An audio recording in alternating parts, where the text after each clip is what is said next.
Hi all, I'm honored to be speaking today. Thank you, Bannard College, for giving me the opportunity to speak today. I'd also like to thank my family for being my greatest support team, specifically my sisters Sheila and Monique, my mom and my dads, and my angel in heaven, my grandmother, my colleagues, all the amazing professors at Bannard College, and also my students for being my inspiration. My name is Erica Martinez, but many know me as Miss Martinez, Teacher Erica, Miss Erica, and sometimes even Mama. With that being said, it's a great time to be an educator. I truly mean it.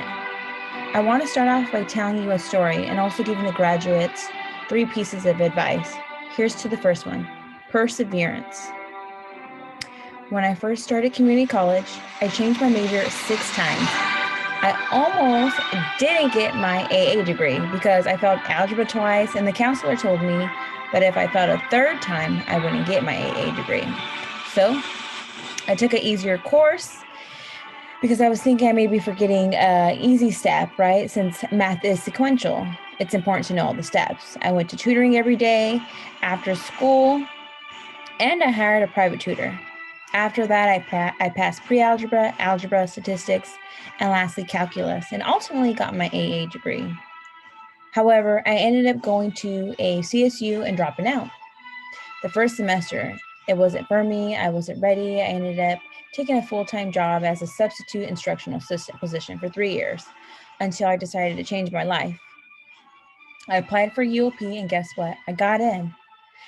I did my undergraduate at UOP and worked my way up to Bannard College's Master in Education program. Finally, a program where I felt like if I were at home.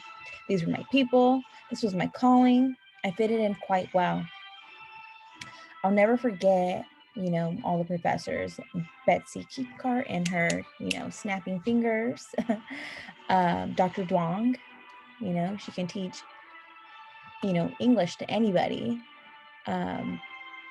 Professor Brooks, doing the universal design of learning, all of my favorite professors, and all of my peers as well. We were just a bunch of people with the same why. We care, we help, we love students, we educate in creative, individualized ways. We're patient, we're adaptable. This is why we teach.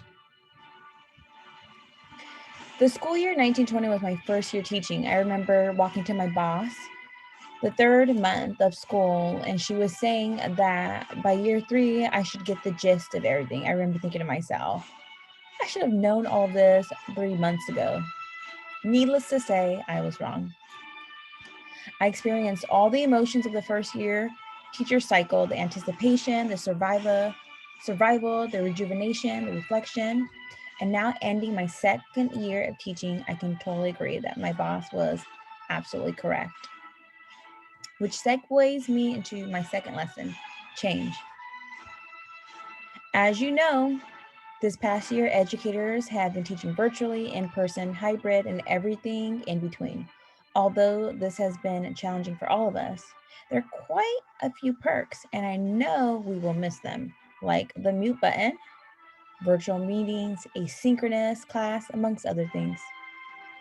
Remember, you guys, the only constant in life is change. We have to get comfortable with being uncomfortable, and we have to be the change that we want to see. Lastly, which segues me into my last point, which is, relationships. And I want to quote Rita Pearson: every child deserves a champion, an adult who never gives up on them, who understands the power of connection and insists they become the best they can possibly be. Is this job tough? You betcha, right? And I completely agree. Relationships are everything. A quote that me and my colleagues use is, with working with students, it's not about perfection, it's about connection, making those connections with our peers, with, our colleagues, with the students, most importantly, with the parents, with everybody, building those relationships. Those are the things that students are going to remember forever. They're not going to learn from teachers they don't like. They're going to remember how they felt when they were in that room with you. And so I'm happy for you all. I'm excited. You know, we were graduating class 2020 and 21. You know, we did it. Good job, you guys. And I just want to, you know, leave this off with a funny joke or funny statistics. We are in a teacher shortage. Therefore, you all got jobs, but please don't quote me. So remember the 3 lessons, you guys: perseverance, change, and relationships. You guys got this. Congratulations. And thank you all again.